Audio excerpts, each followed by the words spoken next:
This is Comics with Cody. I'm Cody Goggin. My own history with comic books, I've said before, is not as long range as a lot of people's. I know there's people in comic book fandom that have been collecting comic books for 20, 30 years, their entire lives. I can't even say I've been doing it my entire life. I've only been collecting comics about the last year or two. But I do have a long history with these characters. We're talking about the Incredible Hulk today. And I remember watching the old Lou Ferrigno TV show with my dad because it was something that he remembered from his youth that he would talk about a lot. So I had to watch that because it was something that was important to him. And they had the movie that came out in like 2003-ish, and we really enjoyed that together. I remember watching that over and over and over again. That was a lot of fun. Then when the newer one came out in like 2008 or 9, that was part of the new Marvel universe, Marvel Cinematic Universe. I thought that was good too, but I didn't get as into that, and I'm way behind on the Marvel Cinematic Universe, so this is, ousting my nerddom failures here.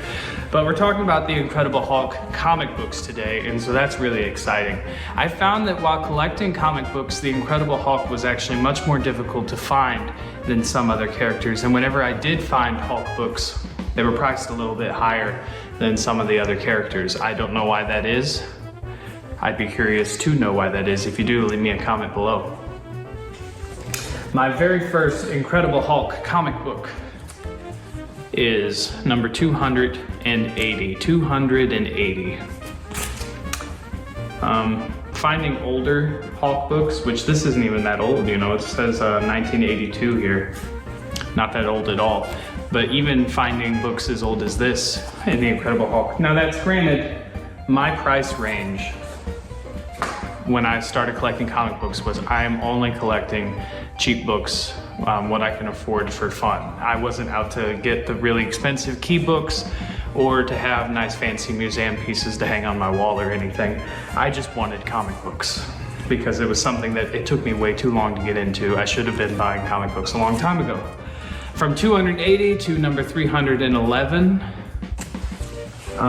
Like I said, these books were harder to find, so they're not going to be as in a solid run like my Green Lantern books were. This is 321.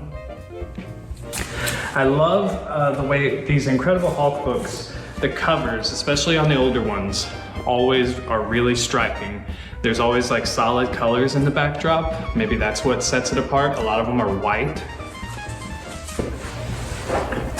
Something about it is just a little bit different than other characters that I've seen. One thing about the Incredible Hulk I remember is there was an Incredible Hulk game on the PS2 and the original Xbox, and that was really fun because it was kind of an open world game back when I wasn't playing a lot of open world games and maybe less of them existed. And you could basically just go around as the Incredible Hulk and terrorize the city. See, look at these covers. These covers are just great. I wonder, do comic book people talk enough about Hulk's covers being this good? But in the game, you could go around and destroy buildings. You could actually destroy buildings, which is something that even in modern games you can't always do. You can knock buildings over. You could do the great big power jump and leap from one side of the city to the other. There's Hulk 364. That's the fun fact, right, everybody? The Incredible Hulk used to be gray. When he first started, he was gray, but something to do with the printing process made the shading of the gray not look right. And so they changed it to green. I assume inspired by Frankenstein. And, he's the color of Frankenstein, and the character is pretty similar to Jekyll and Hyde. You've got Bruce Banner, David Banner, whatever, turning into the Hulk when he's angry, and you won't like him when he's angry. All right, what issue are we on? This next one is number 383. So there is a little run here because the last one was 382. Still, just fantastic covers versus the Abomination. Hulk's kind of interesting. I've really got to read more of these because, you know, by nature, his character is almost villainous when he's not smart. But I guess there's the difference between Monster Hulk and Intellectual Hulk, which I understand is the one we're seeing developed in movies now. I don't know if that makes sense to me. Like I said, I grew up watching the Lou Ferrigno Hulk with my dad. So Monster Hulk is just kind of more or less what I think of.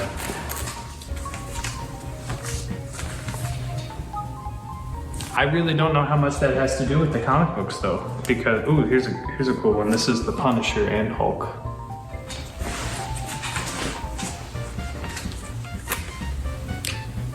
There was a portion of my life where I was falling out of kind of superhero fandom, and the Punisher kind of was one that I got back into because of the movie, the John Travolta movie.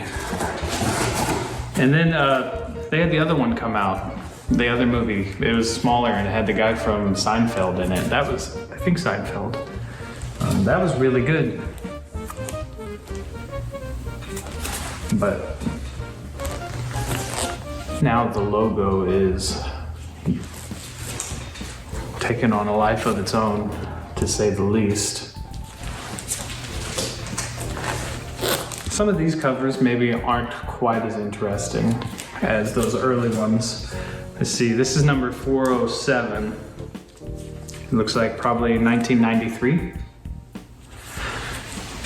I mentioned in my Green Lantern video that a lot of the comic books that I bought did not cost more than $2, and most of them cost less than $1. That goes for a lot of these Hulk books. Like I said, they were harder to find, and some of them were more expensive. I think I paid maybe $3 for a few of them, but I mean, largely still $2 or less. I remember seeing every once in a while, I'd get brave enough and wander over to, you know, like the $5 bins and the $10 bins. And I think that's where you start to see more of the 70s Hulk and probably the 60s Hulk. Ooh, look at that. Suave. Hulk Bond. Again, I'm gonna have to get into reading these more than just collecting these. I started collecting the comic books almost like trading cards, but now it's my solemn duty to start reading so that I can really get caught up and know these stories, know these characters a little bit more, rather than just what I've happened to pick up from documentaries. You can only learn so much without actually reading the books. And that's what made me so interested, because there's these entire universes, these entire storylines that you just won't know if you don't read the comic books.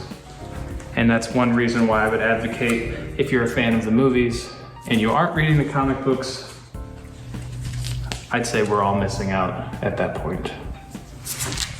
The artwork is always fantastic, and you know, the writing has to be fantastic, because if it wasn't, we wouldn't know these characters and they wouldn't be getting these enormous Hollywood movies. So we're up to Hulk number 445 now. So that's a pretty big jump. Where'd we start? 280 to 447? I'm not sure how far they go. I know they started their count over too. That's something the publishing companies do sometimes. After these books ran for so many issues, 500 issues, 1,000 issues, they start over, they retcon things because they maybe want to start the stories over so that new incoming readers can have a place to jump in at, and also because people buy number ones thinking they're going to be worth money someday. And if you don't know, that has caused problems for the comic book industry in the past. It's caused industry crashes, that sort of thing, with people trying to collect number ones, but there being so many number ones because they're new printings. And what people failed to understand is that the reason like a Superman number one was worth so much was because they weren't printing as many back then, and time had passed. There weren't as many left in the world. A lot of them got thrown away. You know, little kids grew up and the mom sold them in the yard sale. They ended up in a dump somewhere. So when these new number ones came out, people bought them in droves thinking they were going to be worth something like Superman number one, and it was just never going to happen that way. So that is why the comic book industry has tanked a little bit since the early 90s. That and things like holographic covers and different covers, alternate covers. All right, we're at the last two Hulk books. This is The Incredible Hulk number 471, which there's a very sort of an animated cartoon style these books look like they've developed into, especially with this one. This is the last one I have, 472. I don't know if they reset the number after this or if this just happens to be the last one I have. I should know that, but I do not. You know, there's so many different versions of all these characters all the time now. There's so many different titles on the books. They have 2 or 3 books with the same character and they're running different directions. There's a red Hulk, there's a gray Hulk. It's all stuff that I gotta figure out and I gotta get into. Hopefully it interests you too. Hopefully you like this video. And you'll leave a like and comment below what you think about The Incredible Hulk. What's your favorite movie version of The Incredible Hulk? Did you play the game on PS2? Do you think there'll ever be a new game? Let me know. We'll see you next time.